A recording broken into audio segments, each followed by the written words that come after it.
Hope you had a great weekend and that you're ready to get started with a new week of CNN Student News. From the CNN Center, I'm your host, Carl Zeus. We're starting off with severe weather today as Hurricane Ike barrels toward the U.S. Forecasters believe the storm could be headed toward the Gulf of Mexico later on this week. President Bush has declared a state of emergency in Florida because of Ike. That could free up federal funds to help out. Louisiana Governor Bobby Jindal has taken the same precaution in his state. More than 370,000 people there still don't have power after Hurricane Gustav hit the region last week. John Lawrence has the details on the damage Ike has already caused on its march across the Caribbean.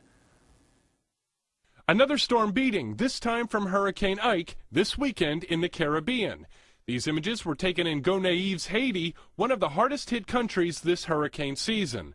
The man who took these images explains what he saw. The damage is very severe. The water in places was over 10 feet.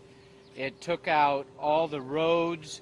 In Turks and Caicos, officials report up to 50% of homes on Grand Turk have been destroyed or lost their roofs. In the Florida Keys, officials say that although current forecasts show the impact from Ike to the area is likely to be minimal, officials have proceeded with a precautionary mandatory evacuation for the area as conditions could change.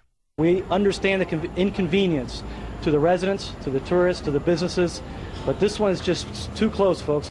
Forecasters do fear Ike will re-intensify once it crosses Cuba and enters the Gulf of Mexico, making landfall along the Gulf Coast sometime later this upcoming week. It's so far too early to tell decisively where that landfall could be. For CNN Student News, I'm John Lawrence. As Ike looms ahead, the threat from Hannah seems to be finished. It came ashore as a tropical storm over the weekend, dumping rain across the Carolinas and Virginia before it finally moved up the eastern seaboard. Emergency officials say no states have expressed any damage that they couldn't handle on their own. Stephanie Elam reports on the aftermath of this storm. In the middle of the night, Tropical Storm Hannah made landfall, bringing strong winds and rain, but leaving little disruption in her wake.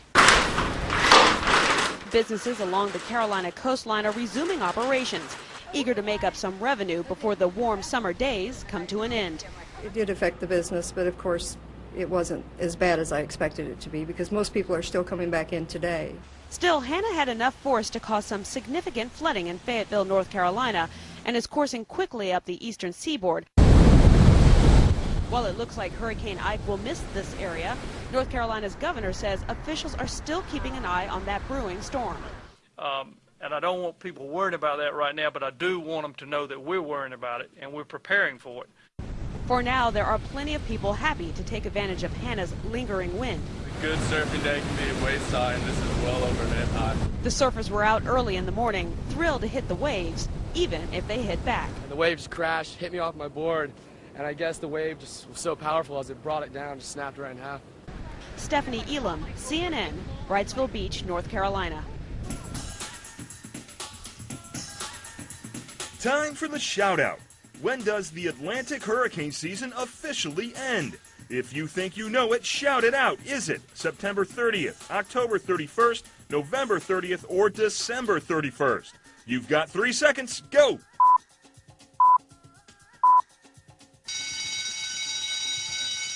Hurricane season technically lasts from June 1st to November 30th, but storms sometimes form outside of those dates. That's your answer, and that's your shout-out. Now you know when hurricanes are most likely to form, but do you know how these storms develop, or what factors make them gain or lose intensity? Our one sheet gives you some of the answers, and our learning activity sends students on a multimedia scavenger hunt for others. Check out both resources at cnnstudentnews.com. Next, we are heading across the Atlantic to northern Africa, where rescue efforts are underway in Egypt. Officials say more than 30 people were killed, another 50 injured, when this powerful rock slide slammed into a village there over the weekend. Rosemary Church has the details on the recovery efforts taking place outside the capital city of Cairo. Rescue teams frantically search through the devastated remains of a shanty town east of Cairo, where massive boulders weighing some 70 tons rained down on the village early in the morning while people still slept. The Egyptian army is sending in heavy lifting equipment to help the rescue teams, but people here expect the death toll to rise, and some are frustrated with the pace of recovery efforts. At least 60 houses were affected. Multiply that by 4, 5, 7 people per house. That's a lot of people. Everybody, all these people are just standing around. They should be drilling to find a way to get in and rescue the people still alive underneath these rocks. Poor infrastructure and building materials mean that these homes don't stand a chance against the might of the tumbling rocks. This is not the first time that a rock slide has hit this area. In 1993, at least 30 people were killed in an almost identical disaster. But for now, the residents of this shanty town pick through what's left of their homes to salvage their belongings, or wait to discover the fate of their missing loved ones. Rosemary Church, CNN, Atlanta. Turning to Iraq now, where a medical practice is getting some 21st century assistance. We go online to game, shop, talk to our friends. One doctor is using the internet to get second opinions from colleagues overseas. And he says it's providing his patients with the best care possible. Arwa Damon tells us about the benefits of telemedicine. 7-year-old Anya has leukemia.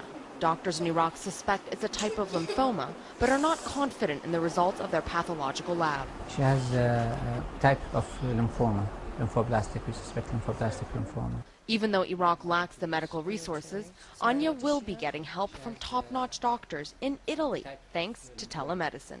We agree with the kind of treatment that you already start. In 2003, Italian doctor Anna Marie Teste came to Baghdad and spent time working with Iraqi doctors. She shared the suffering from the hot weather, from the poor water supply, and from the bad surface in the hospital. But the security situation prevented her from continuing her work on the ground in Iraq.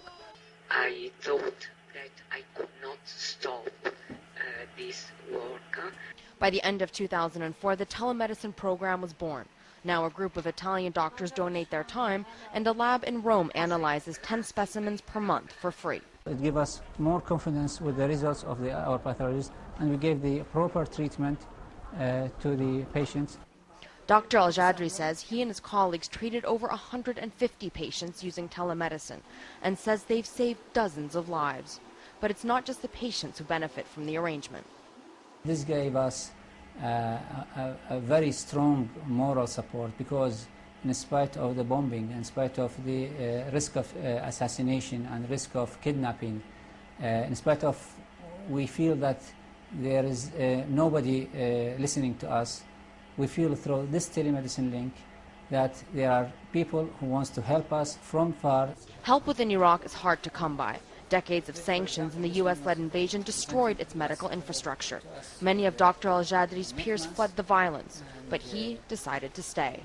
We have the power to work, but we don't have the updated practice, and we don't have the new technology in the medical field. For now, at least, they have telemedicine, giving patients like Anya the best they can get. Arwa Damon, CNN, Baghdad. Finally today, hundreds of you commented on the puns at the end of our show. The majority rules, so I'm sorry to say they're staying in. Stephen says, as a 17-year-old senior in high school, I feel that there is not enough comedy in the news nowadays. I believe that you should definitely keep the puns. Nick writes, keep the puns, Carl. Sure, they may be corny and somewhat annoying, but that's what makes the show unique. Thanks a lot, Nick. Lauren says, our entire school loves the puns, and trust me, you don't want 1,000 angry middle school students on your hands. No, I do not. Austin says, the puns are the cheese to my macaroni. Please don't take away my cheese. Rhiannon writes that without the puns, they'd have one sad history class, probably flooding their brand new school with tears. M. McClay writes 12 of his students said keep the puns, 14 said get rid of them, only 12 students are now passing the class. And Eddie offered up his own suggestions, like making a cheesy pun about quesadillas. He also wrote you could avoid going to a pancake house by saying it gives you the crepes. Man. Well, we will return tomorrow, beginning a new era of punishment. I'm Carl Azus.